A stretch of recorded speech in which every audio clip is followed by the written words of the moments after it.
Olá, o Em Cena de hoje traz uma mostra com objetos indígenas no Memorial da América Latina.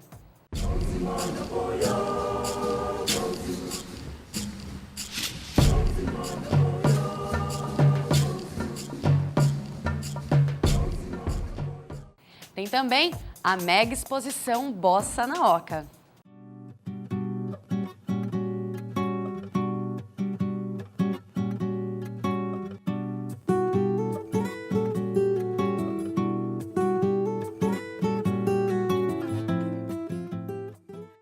Tudo isso e muito mais a partir de agora no programa Em Cena. Parte de uma coleção de objetos indígenas está exposta no Memorial da América Latina. Com o nome de Viagem Noturna, Arte Indígena da Seed Collection Preservação, a mostra propõe ir além da beleza plástica dos objetos. Busca uma reflexão sobre a cultura material do índio, a perda e a reconquista de suas tradições.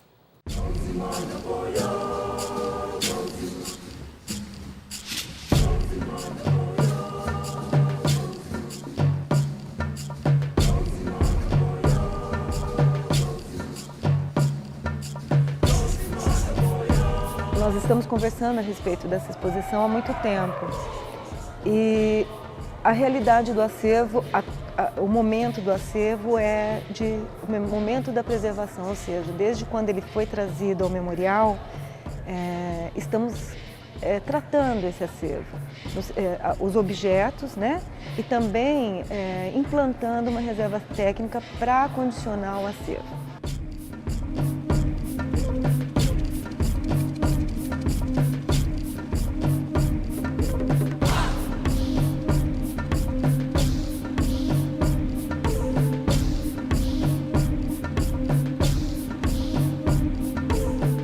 Os textos foram assim rigorosamente escolhidos para a pessoa, para fazer um contraponto às peças, para as pessoas saberem um pouco sobre a realidade ontem e hoje do índio. E tem texto de Orlando Vilas Boas, Severo Gomes e dos índios, vários índios, eles mesmos falando da sua realidade. Tem umas fotografias que eu fiz entre 72 e 77, quando eu estava no Xingu, que foram postas assim com a gelatina azul, que eu achei bonita porque isso reforça essa nossa ideia de viagem noturna, que vocês já sabem por quê, por causa da preservação.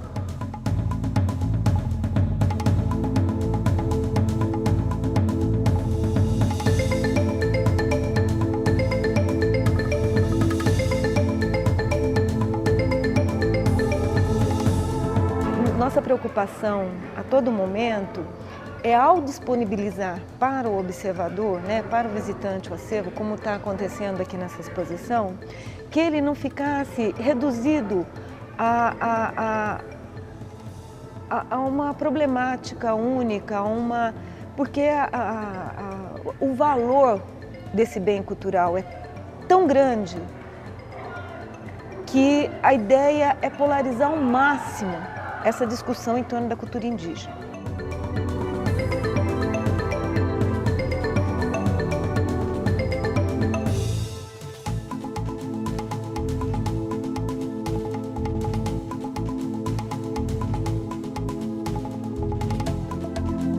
O filme está passando aqui, chama Xingu Terra. Bom, foi assim. Eu tinha ido bastantes vezes a convite dos Vilas Boas entre 72 e 77, fui várias vezes, sobretudo para o Alto Xingu. E tivemos a ideia de fazer um filme no último ano, 77, e fomos na ideia Meinako, Lúcio Codato, eu, uma pequena equipe. Ficamos 5 semanas fazendo um filme que eu penso que aqui é interessante porque mostra o dia a dia tradicional do índio que mora ainda dentro do rigor da sua cultura. E esse filme tem a voz do Orlando, que ele narra. que eu acho uma preciosidade, porque realmente para mim, para todo mundo, ele foi uma pessoa importantíssima para o índio geral e naturalmente para o Parque Indígena do Xingu.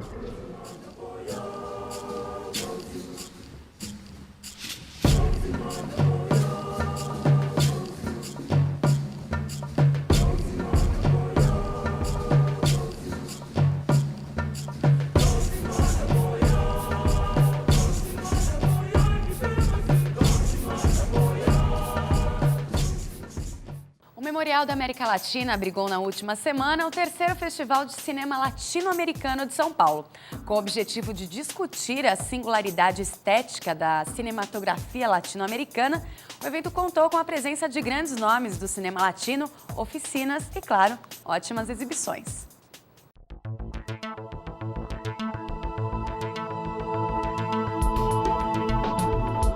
O Festival Latino-Americano de Cinema está na sua terceira edição esse ano. A ideia desse festival surgiu em 2001 com a necessidade de discutir a produção cinematográfica da América Latina e possibilitar a vinda de filmes latino-americanos para o Brasil. O homenageado desse ano é o argentino Fernando Solanas. Outro cineasta de destaque na mostra é o mexicano Paul Leduc. Para revelar as pontes que artistas fazem entre as outras artes e o cinema, é apresentado no festival desse ano um filme do músico Fito Paz.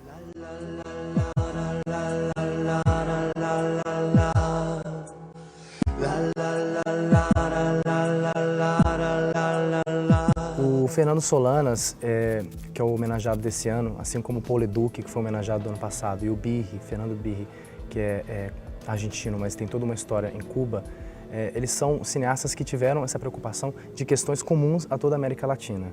E essas questões comuns passavam por quê? Por uma grande desigualdade social, por uma opressão do proletariado, pelas ditaduras que estavam aqui e também por uma necessidade de você ir atrás do cinema europeu para se nutrir das vanguardas, das ideias, mas criar uma coisa completamente nova.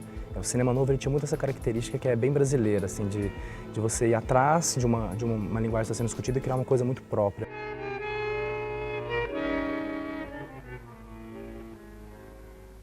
El tiempo seguía en su giro y los hijos solitarios. O Solanas ele tem uma característica muito especial. A preocupação dele não é passar um certo didatismo, explicar as questões. Ele constrói personagens, ele constrói narrativas, ele faz histórias dentro de uma linguagem muito mais palpável, palatável e compreensível. E a partir disso ele discute as questões, a partir dos personagens, a partir de questões subjetivas. Brota con amargura. Consiste em que é muito larga. O Cobrador do Paul Leduc ele é um filme bem diferente da obra do Paul Leduc. O Paul Leduc ele vem de uma escola que, como ele mesmo define, acreditava que para fazer um bom cinema, fazer um cinema profundo, tinha que ser um cinema lento.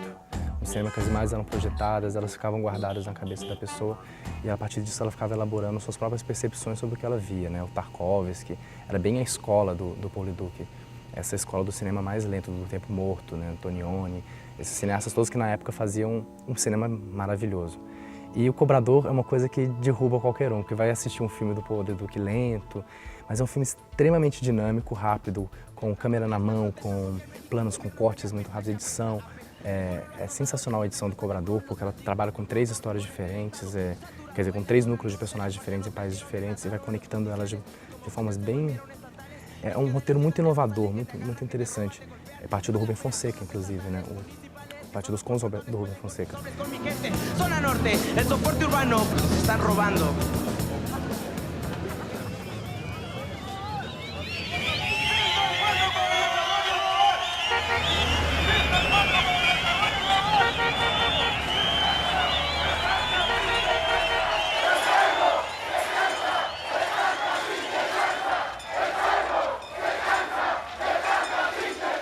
Esse filme, por exemplo, de Quem é a Cinta Liga, ele se passa na Rosário, da década de 80, no momento onde estava pulsando o underground e a partir disso ele cria uma ótica sobre personagens femininos que vivenciam esse universo underground da cidade, esse universo do rock, esse universo do pop. É um filme delicioso nesse sentido, ele tem várias referências culturais dessa Argentina da época e ele tem uma linguagem muito próxima dos filmes do Almodóvar, que é muito gostoso também, transportados para a Argentina. Pareces una puta. ¿Vos una puerta? Mira, nena. Siempre tarde, siempre lo mismo vos, Lo conozco, me miente. Dice que no, pero sí. Está curtindo con alguien. Y vos algo sabés. A vos te gusta. É uma coisa muito forte no festival desse ano, é fazer essas pontes entre música e cinema, entre cinema e literatura. A gente, entre os filmes selecionados no Brasil, a gente tem filmes com um universo musical muito explorado. A gente vai exibir o Cartola, a gente vai exibir o Falsa Loura, que é o universo musical brega, visto pelo Carlos Eschenbach, que é um filme sensacional. E nos filmes latinos também, a gente tem esse olhar sobre a relação entre música e cinema, que eu acho que o Fito Páez encaixa perfeitamente.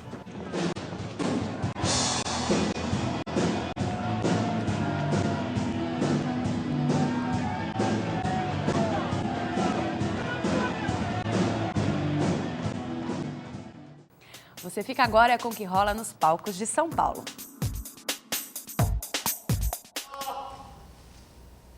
Está em cartaz no Centro Cultural de São Paulo o infantil Lampiãozinho e Maria Bonitinha.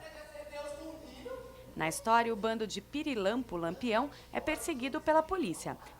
Essa perseguição acontece por todo o sertão e faz alusão a personagens da história do Brasil. O cangaço é aqui adaptado para o mundo dos insetos. Pessoal de meu padrinho, sem louva a Deus, e pedido de meu padrinho, eu não me atrevo a recusar. Sendo uma convocação tão santa assim, tá mais que certo a vender, né, capitão? Aproveita e peço pro meu padrinho, perdoa um tanto dos meus pecados. O espetáculo Depois de Tudo, que está em cartaz no Teatro Augusta, conta a história de uma família que se vê obrigada a sair de sua casa por causa de uma cratera aberta na rua em que morava. A fé é um elemento que está presente ao longo de todo o espetáculo. Mas Deus quis assim. Só Ele para nos dar força. É muito mais fácil pra mãe da sua amiga acreditar que ela morreu porque Deus quis do que entender que ela morreu porque morava num lugar de merda. Tô certo ou não tô? Não tá, não. Olha, pensa comigo. Agora não quero pensar nada, Luciana. Preciso falar com você. Preciso da sua ajuda. O que foi? Uma coisa terrível. O ator Marcelo Médici volta aos palcos com o monólogo Cada Um com Seus Problema. A peça foi escrita por ele e estreou em 2004. No centro do espetáculo está a história de um ator que desiste de se apresentar e começa a contar suas histórias. Continua mexendo com teatro? A peça fica em cartaz no Teatro Crowning Plaza. Vou lá no teatro, tio. Mexendo com teatro é uma loucura, né? Mas enfim. Aí vem aquela outra pergunta, né? Escuta, mas tá trabalhando ou tá só no teatro?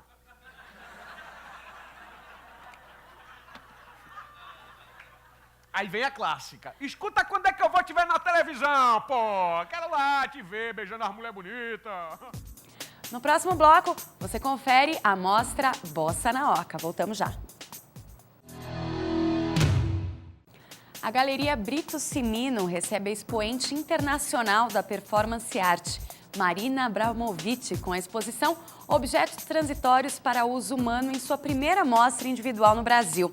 As peças de Marina Abramovic são elaboradas para transmitir uma experiência sensorial ao público, que conta com uma série de objetos transitórios e a ideia de que o espectador pode agir livre e ativamente.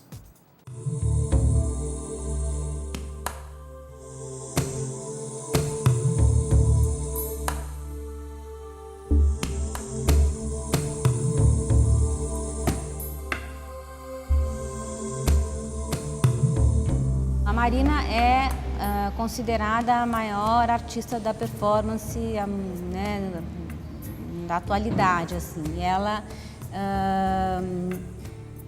trabalha com isso em vários níveis, assim, com várias propostas, cada vez um projeto diferente. A performance, a arte da performance, ela pode acontecer de várias maneiras, não existe um tipo de trabalho específico. O trabalho da Marina, ele se divide em dois, a gente pode fazer uma divisão em dois tipos. O trabalho dela como performance quando ela atua e esse trabalho onde o público atua.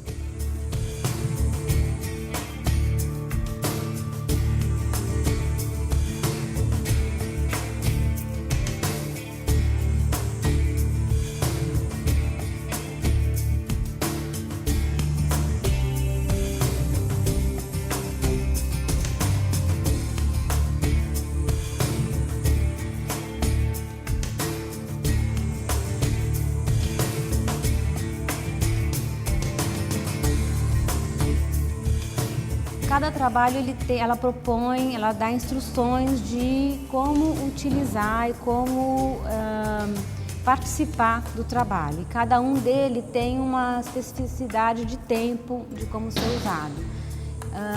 Todos eles têm isso que você falou de você experimentar alguma dificuldade ou alguma sensação, assim, o público vai descobrir. Eu acho que também é legal a gente falar, mas também não falar tudo, porque é uma experiência que a pessoa tem que vir aqui para poder ter, porque tem essa coisa do imã, dos materiais, né? Isso é muito importante também no trabalho dela, quando ela propõe para o público participar. O material é muito importante, então tem os minerais, as pedras, tem o ímã, tem o cobre. Os materiais, eles têm uma função importante, porque o material ele também traz alguma reação no público que está experimentando esse objeto.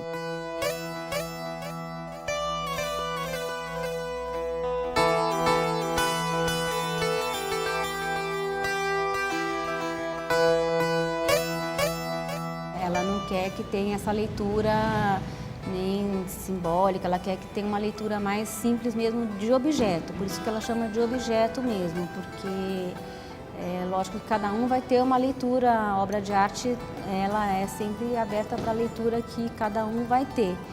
E por isso que o nome é o mais simples possível e cada um vai ter a leitura e a experiência que cada vida propõe.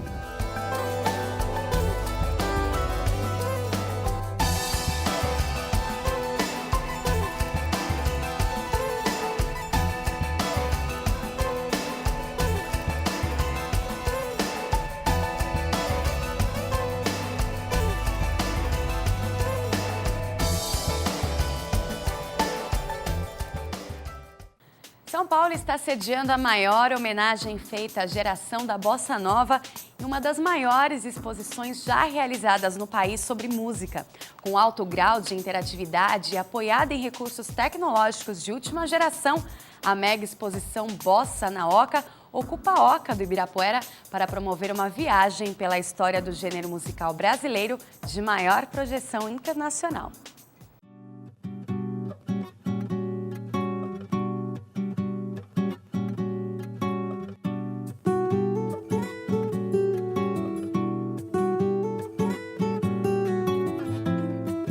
Acontece aqui no Parque do Ibirapuera a exposição Bossa na Oca, em comemoração aos 50 anos desse movimento musical que aconteceu no Brasil entre 1958 e 1964. Para falar um pouco sobre a Bossa Nova, a gente vai conversar com o curador da mostra, Marcelo Dantas. Um velho calção de banho, o dia pra vadiar, um mar que não tem tamanho e um arco-íris no ar. Eu queria que a gente contextualizasse um pouco o momento em que a Bossa Nova surgiu aqui no Brasil.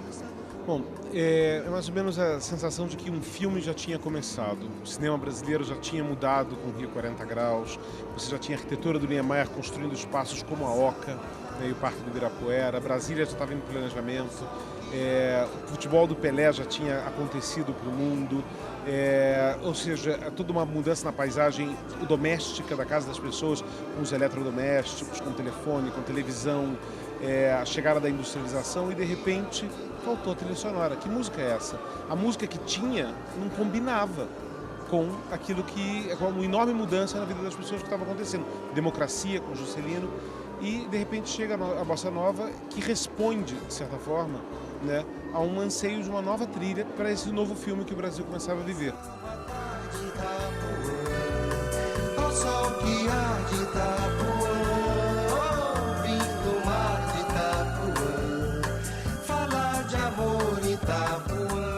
E aqui na exposição, a gente estava conversando agora há pouco, que existia preocupação em preservar, em revelar a arquitetura do Niemeyer, né? Isso está ligado a todo o momento histórico da Bossa Nova. Sim, esse próprio prédio é uma influência sobre a Bossa Nova. Ou seja, quando um prédio como esse, num projeto como um parque como esse surgiu, cenário, ele já é uma das coisas que provocou ou incitou o nascimento da Bossa Nova.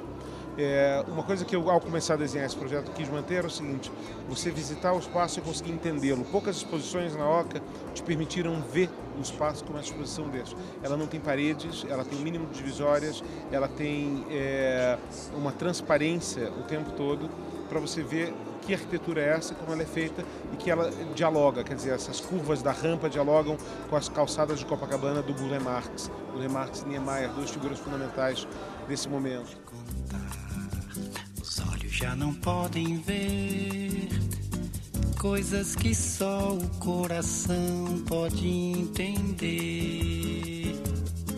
Fundamental é mesmo o amor, é impossível ser feliz sozinho. A gente quis colocar a Oca dentro do próprio nome da exposição. Quer dizer, trazer a bossa para dentro da Oca. Essa bossa do mar, essa bossa do rio, essa bossa de todas as pessoas, e trazer ela para você entender ela dentro desse espaço tão ícone de São Paulo quanto esse edifício. A Bossa Nova é composta de 4 influências, na minha opinião.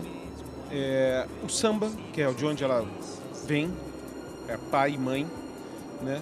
Um tio muito legal que mora na costa oeste americana, que é o jazz, né? O West Coast Cool Jazz americano. A música erudita que estava na alma e no sangue de Tom Jobim, né? Debussy, Chopin, Villa-Lobos, ou seja, essas coisas foram influenciar a Bossa Nova fortemente também, a harmonia da Bossa Nova. E outra coisa que eu acho que é fundamental, que é o eixo central da coisa, que é o silêncio, né? É uma música que usa o silêncio como elemento de linguagem. Por que a Bossa Nova deu tão certo no mundo?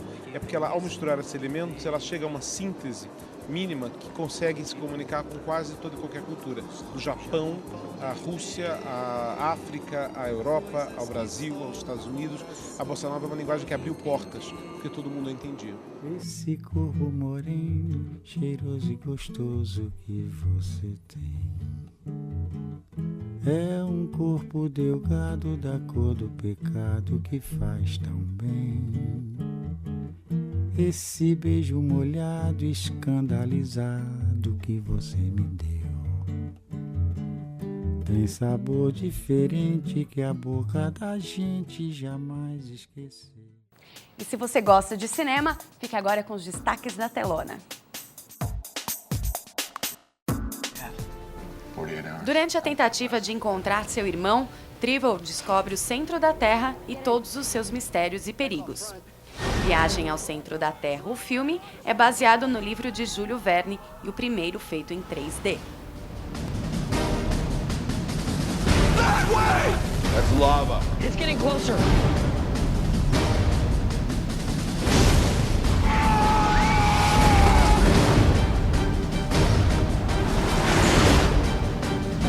Haven't you ever seen a dinosaur before? Found with skin on it!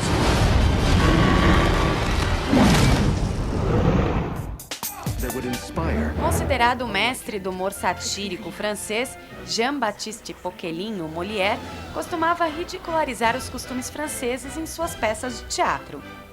Em As Aventuras de Molière, é mostrado como o ator conseguiu, em pleno século XVII, se tornar um respeitado e odiado artista na Europa. Qu'on ne dira plus parlez-moi en français, mais plutôt parlez-moi dans la langue de Molière.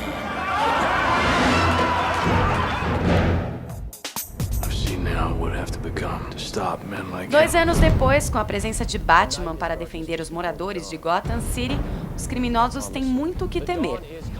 O Homem-Morcego, com a ajuda do tenente Jim Gordon e do promotor público Harvey Dent, lutará contra o crime organizado comandado por seu arqui-inimigo, o Coringa, vivido pelo ator Heath Ledger, que morreu recentemente. This city deserves a better class of criminal. I'm gonna give it to him. No! You'll see. I'll show you. You either die a hero, or you live long enough to see yourself become the villain.